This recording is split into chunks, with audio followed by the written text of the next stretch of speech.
কিরে অমন করে মুখটা শুকনো করে বসে আছিস কেন? ভালো লাগছে না কিছু? ভালো লাগছে না বললে হবে? তোর যে বুধবার থেকে পরীক্ষা, তুই কি ভুলে গেছিস? যা পড়তে বস গিয়ে। না আমি পড়বো না। কেন পড়বি না? কি হয়েছে তোর যার জন্য এরকম মন ভার করে বসে আছিস? আচ্ছা মা, আজকে কত তারিখ গো? কেন?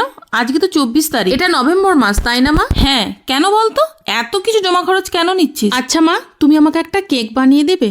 কেন রে, সামনেই তো ডিসেম্বর মাস, দাদা তো এখন আর আসবে না। পিসিমণি বলেছেন দাদার মাধ্যমিক পরীক্ষা হয়ে গেলে তারপরে আমাদের বাড়ি আসবে।